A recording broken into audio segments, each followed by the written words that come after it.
So the first drill we're gonna go over is the wall sprint. Chase is gonna help me out here.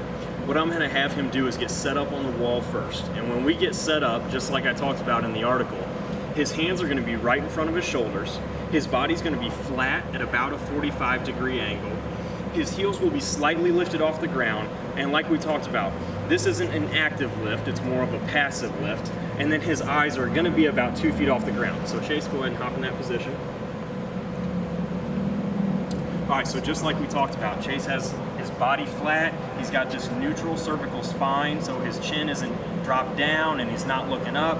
Eyes are about 2 feet off the ground, and he's got his hands right in front of him. This is where I want my athletes to start at.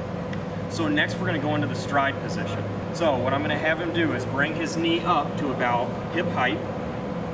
He's got a good 90-degree angle at his hips, a good 90 or lower degree angle at his knee, and his toes are also pulled up.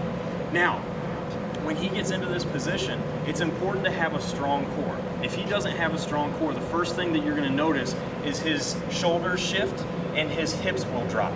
I want both of those joints to be able to stay level the entire time. So once he's in this position, I will give my athletes a switch call. Ready? Switch, switch, switch, switch. Good. Now, when he's making that switch, you're not seeing his shoulders bounce up and down. They're staying nice and even. There's not a lot of rotation here. Everything is staying in that set position and just his legs are moving. Go ahead, take a break.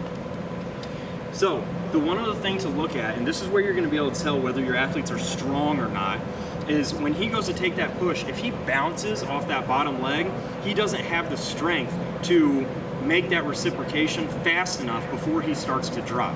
So this is what tells me whether I need to strengthen those athletes, if we need to work on some power movements, or where they're at. So I'm gonna have Chase step up on the wall again.